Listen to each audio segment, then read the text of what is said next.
ಮೋಟದಲ್ಲಿ ಸಾಕಿದ ಗಿಳಿ ಎಂದು ನಾನು ತಿಳಿದಿದ್ದೆ.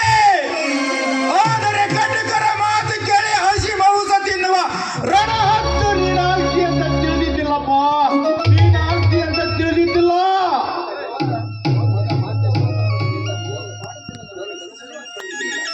ನನ್ನ ಮಗ ಮಾಂತೇಶ ಇಂಥ ಕೆಟ್ಟ ಕೆಲಸ ಮಾಡ್ತಾನೆ ಅಂತ ನಾನು ಕನಸಿನಲ್ಲಿಯೂ ಸಹ ಭಾವಿಸಿದ್ದಿಲ್ಲ.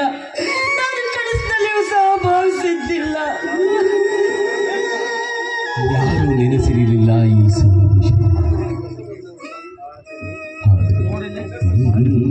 ಕನಸನ್ನ ನನಸು ಮಾಡಿಕೊಂಡು ಹೋದವನು ಇಲ್ಲಿಲ್ಲ.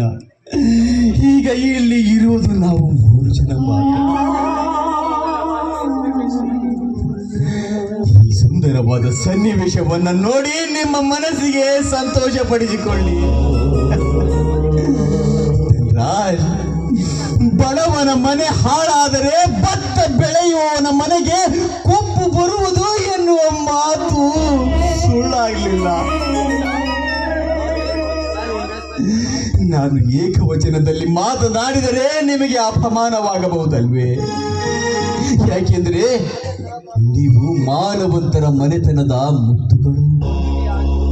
ಮದುವೆಯಾಗಿ 3 ವರ್ಷವಾದರೂ ನಿಮ್ಮ ಹೊಟ್ಟೆಯಿಂದ ಒಂದು ಮಗು ಹುಟ್ಟಿದರೆ ಊರಲ್ಲಿರುವ ಎಲ್ಲ ದೇವರಿಗೂ ತುಪ್ಪದ ಅಭಿಷೇಕ ಮಾಡುತ್ತೀನಿ ಅಂತ ಅರ್ಗೆ ಹೊತ್ತೆ.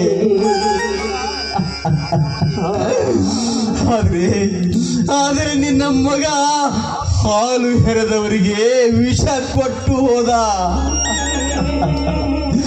ದೊಡ್ಡವರ ಮಗನೆಂದು ಎತ್ತಿ ಆಡಿಸಿದೆ. ಕೊನೆಗೊಂದು ದಿನ ನನ್ನ ಎದೆಗೆ ಒದ್ದು ಹೋದ.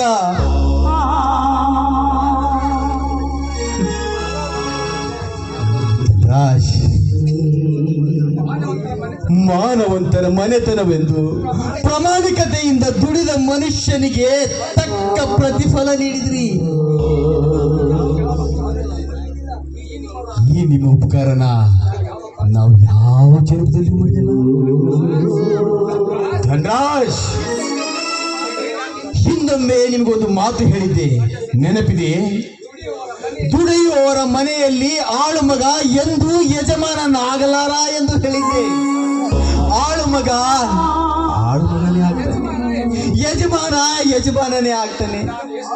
ನಾನು ಎಷ್ಟೇ ಪ್ರಾಮಾಣಿಕತೆಯಿಂದ ದುಡಿದರು ನಾನೊಬ್ಬ ನಿಮ್ಮ ಮನೆಯ ಆಳು ಮಗನೆಂಬ ಭಾವನೆ ನಿಮ್ಮಲ್ಲಿ ಮೂಡಲಿಲ್ಲ. ಆಳು ಮಗನೇ. ಕೊನೆಗೂ ಈ ಹಾಳು ಮಗನ ಮನೆತನವನ್ನ ಹಾಳು ಮಾಡಿಬಿಟ್ರಿಲ್ಲ. ನಿಮ್ಮಂತವರಿಗೆ ನಾನು ಏನಂತ ಕರಿಬೇಕು?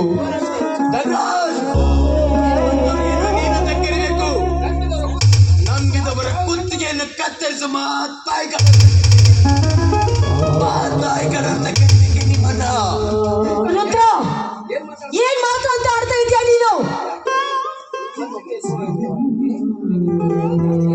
ಯಾಕೆ ನಿಮ್ಮ ಮನಸ್ಸಿಗೆ ನೋವಾಯಿತೆ? ನಿಮ್ಮ ಮಗ ಮಾಡಿದ ತಪ್ಪು ನಿಮಗೆ ಒಪ್ಪಿಗೆ ಆಗಿರಬೇಕು. ಯಾಕೆಂದರೆ ನನ್ನ ಹೆಂಡತಿಯ ಹೊಟ್ಟೆಯಿಂದ ಒಂದು ಮಗು ಹುಟ್ಟಿದರೆ ಅವಳ ಕೊರಳಲ್ಲಿ ಚಿನ್ನದ ಸರ ಹಾಕ್ತೀನಿ ಅಂತ ಮಗಳು ಹುಟ್ಟಿದ ನಿಮ್ಮ ಮನೆಗೆ ಕರೆದುಕೊಂಡು ಬಂದಾಗ ಅವಳ ಕೊರಳಲ್ಲಿ ಚಿನ್ನದ ಸರ ಹಾಕಿದ್ರಿ. ಯಾಕೆ ಗೊತ್ತಾ? ಮನೆ ಮೂರ್ಖ ಮಗನಿಂದ ನನ್ನ ಮಗಳ ಮಾನ ಕಳೆಯುವುದಕ್ಕಾಗಿ. ನೀವು ಕೊಟ್ಟ ಕಾಣಿಕೆ ಇರಬೇಕು.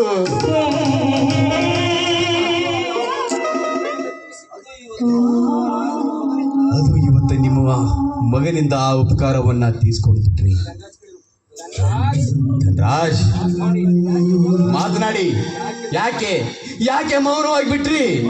ಮಾತನಾಡುವ ನಾಲಿಗೆ ನಾಚಿಕೊಂಡಿದ್ದೆ, ಧೈರ್ಯ ಹೆದರಿಕೊಂಡಿದ್ದೆ, ಮಾತನಾಡುವ ರೀತಿ ತಪ್ಪಿ ಹೋಯಿತೆ.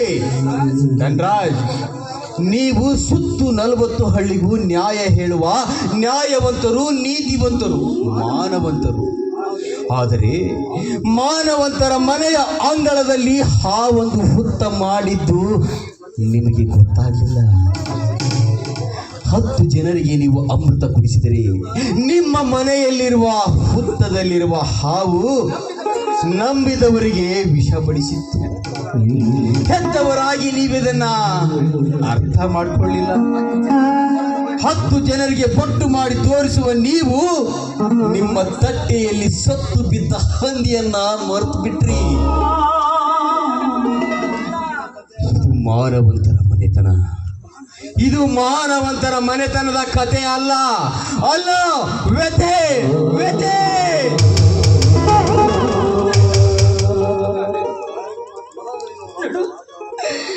ನಿನಗೆ ಕೈ ಮುಗಿದು ಬೇಡ್ಕೊಳ್ತೇನೆ ರುದ್ರ, ಕೈ ಮುಗಿದು ಬೇಡ್ಕೊಳ್ತೇನೆ. ಮಾದೇವಿ, ದಯವಿಟ್ಟು ಅವರ ಮನಸ್ಸಿಗೆ ನೋವಾಗುವ ಹಾಗೆ ಮಾತನಾಡಬೇಡ ರುದ್ರ, ಮಾತನಾಡಬೇಡ. ಮಾದೇವಿ, ದಯವಿಟ್ಟು ನೀನು ಈಗ ಮೌನ ತಾಳಿ ನಿಲ್ಲು. ಮಧ್ಯದಲ್ಲಿ ಮಾತನಾಡಬೇಡ. ರುದ್ರ, ಮಾತನಾಡು. ರುದ್ರ, ಮಾತನಾಡು. ಇದಕ್ಕೆ ನನ್ನದೇನೂ ಅಭ್ಯಂತರವಿಲ್ಲ. ಯಾಕೆಂದ್ರೆ ಮನನೊಂದು ಮಾತನಾಡುವರ ಮಧ್ಯೆ ನಾವು ಮಾತನಾಡುವುದು ಮಹಾಪರಾಧ. ಮಕ್ಕಳನ್ನು ಕಳೆದುಕೊಂಡವರನ್ನು ಹೆತ್ತ ಕರಳಿಗೆ ಮಾತ್ರ ಗೊತ್ತಾಗುತ್ತದೆ ವಿನಃ ನಿಂತು ನೋಡುವವರಿಗೆಲ್ಲ. ರುದ್ರ, ಈಗ ನಿನ್ನ ಮಗಳು ಸತ್ತಿಲ್ಲ, ನನ್ನ ಮಗಳು ಸತ್ತಿದ್ದಾಳೆ. ಈಗ ನಿನ್ನ ಮಗಳ ಮದುವೆ ನಿಂತಿಲ್ಲ, ನನ್ನ ಮಗಳ ಮದುವೆ ನಿಂತಿದೆ. ಮಗ ಮಾಡಿದ ತಪ್ಪನ್ನು ಮೆಚ್ಚಿಕೊಳ್ಳುವಂತ ಮೂರ್ಖ ತಂದೆ ನಾನಲ್ಲ ರುದ್ರ, ಮೂರ್ಖ ತಂದೆ ನಾನಲ್ಲ. ಯಾರೇ ತಪ್ಪು ಮಾಡಲಿ, ತಪ್ಪು ತಪ್ಪೇ. ಅದು ದೊಡ್ಡವರೇ ಆಗಿರ್ಲಿ, ಸಣ್ಣವರೇ ಆಗಿರ್ಲಿ, ತಪ್ಪು ತಪ್ಪೇ. ರುದ್ರ, ಈಗ ನೀನು ನನಗೊಂದು ಮಾತು ಕೊಡಬೇಕು. ರುದ್ರ, ನೀನು ನಿನ್ನ ಕಾಲಲ್ಲಿರುವ ಚಪ್ಪಲಿ ತಗೊಂಡು ಹೊಡೆದರು. ಯಾಕೆಂದ್ರೆ ತಪ್ಪು ಮಾಡುವ ಮಕ್ಕಳನ್ನು ಎತ್ತಿದ್ದು ನಮ್ಮ ಧರ್ಮ, ಕರ್ಮ. ಅದನ್ನು ಕರ್ಮ ಕಳೆದುಕೊಳ್ಳುವುದು ಎತ್ತವರ ಕರ್ಮ. ರುದ್ರ, ನೀನು ಮಾತನಾಡುವುದರಲ್ಲಿ ತಪ್ಪಿಲ್ಲ. ನಿನ್ನ ಮಾತಿನಿಂದ ನಾವು ಸಿಟ್ಟಾಗಲಾರೆವು. ಆದರೆ ರುದ್ರ, ಆದ್ರೆ ನೀನು ಕಳೆದುಕೊಂಡ ಮಗಳು ಮತ್ತೆ ಮರಳಿ ಬರಲಾರ್ದು. ಅದಕ್ಕಾಗಿ ನಿನ್ನ ಮಗ ಮಾಡಿದ ತಪ್ಪನ್ನ ಮರೆತು ಬಿಡಬೇಕೇ? ರುದ್ರ, ಮರೆತು ಬಿಡು ಅಂತ ಹೇಳಲು ನಾನೇನು ಹುಚ್ಚನಲ್ಲ. ಎಚ್ಚರ ತಪ್ಪಿ ನನ್ನ ಮಗ ಮಾಡಿದ ತಪ್ಪಿಗೆ ಶಿಕ್ಷೆ ಕೊಡಲು ನನಗೊಂದು ಅವಕಾಶ ಕೊಡು. ಅದು ನಿನ್ನ ಕೈಯಿಂದ ಆಗಬಾರದು. 10 ಜನರಿಗೆ ನ್ಯಾಯ ಹೇಳುವ ನಾನು ನನ್ನ ಮಗನಿಗೆ ನಾನು ಶಿಕ್ಷೆ ನೀಡುತ್ತೇನೆ. ನಾನು ಶಿಕ್ಷೆ ಕೊಡದೆ ಹೋದರೆ ಶಿವನು ಕೂಡ ಮೆಚ್ಚಲಾರ. ರುದ್ರ, ಶಿವನು ಕೂಡ ಮೆಚ್ಚಲಾರ. ರುದ್ರ, ನಿನ್ನ ಹತ್ರ ನಾನು ಒಂದೇ ಭಿಕ್ಷೆ ಬೇಡ್ತೀನಿ. ರುದ್ರ, ಇಲ್ಲ ಅಂತ ಹೇಳ್ಬೇಡ. ಏನ್ ಹೇಳ್ತೀರಾ? ನನ್ನ ಮಾತು ನಡೆಸ್ಕೊಡ್ತೀನಿ ಅಂತ ನನಗೆ ಮಾತು ಕೊಡು. ರುದ್ರ, ಮಾತು ಕೊಡು. ಆಯ್ತು, ಅದೇನ್ ಕೇಳ್ಬೇಕಂತಿದ್ದೀರಾ ಕೇಳಿ. ರುದ್ರ,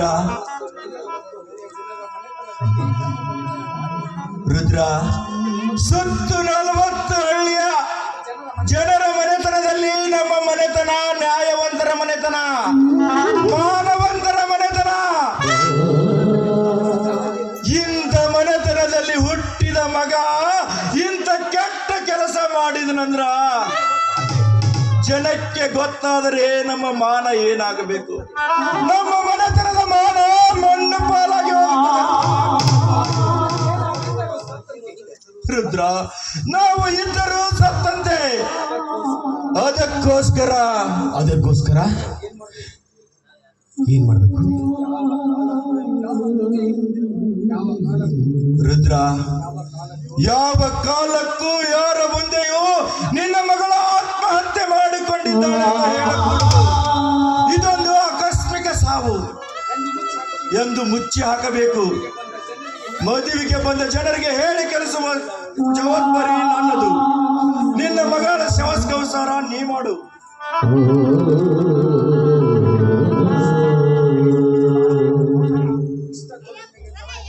ರುದ್ರ, ಇಷ್ಟಕ್ಕೂ ನಿನಗೆ ಕರುಣೆ ಬಾರದೆ ಹೋದ್ರೆ ನಿನ್ನ ಕಾಲ ಹಿಡಿದು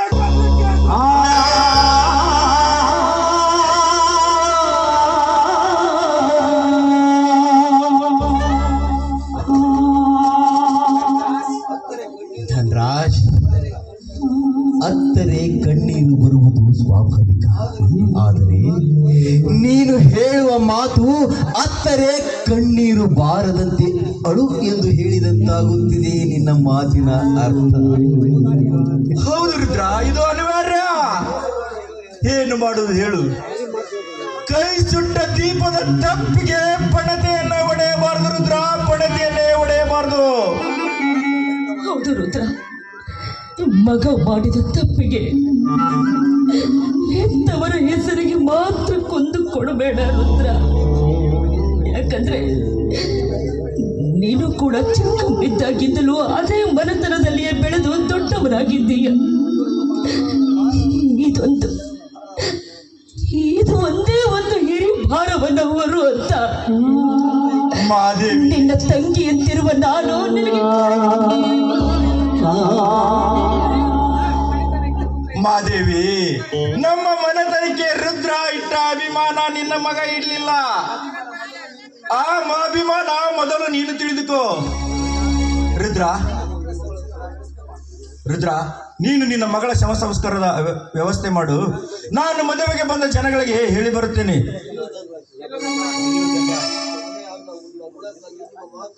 ನಿಮ್ಮ ಮನೆಯ ಅನ್ನ ಉಂಡ ಋಣಕ್ಕಾಗಿ ನಾನು ನಿಮ್ಮ ಮಾತನ್ನ ನಡೆಸಿಕೊಡ್ತೇನೆ.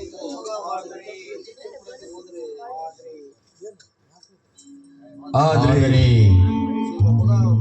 ನಿನ್ನ ಮಗ ಮಾಡಿದ ತಪ್ಪಿಗೆ ಶಿಕ್ಷೆ ಕೊಡದೆ ಹೋದರೆ ರುದ್ರ, ನಾನು ಮಾನವಂತರ ಮನೆತನದಲ್ಲಿ ಹುಟ್ಟಿದವನು. ಕಾದು ನೋಡು.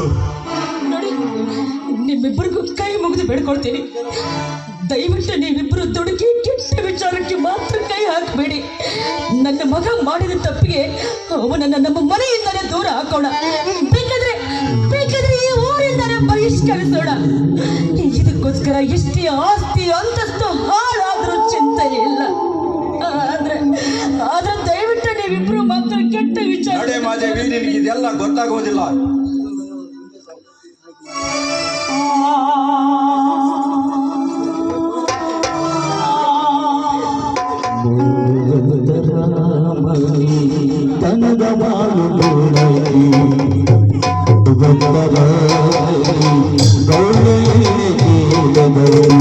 ಮಗನ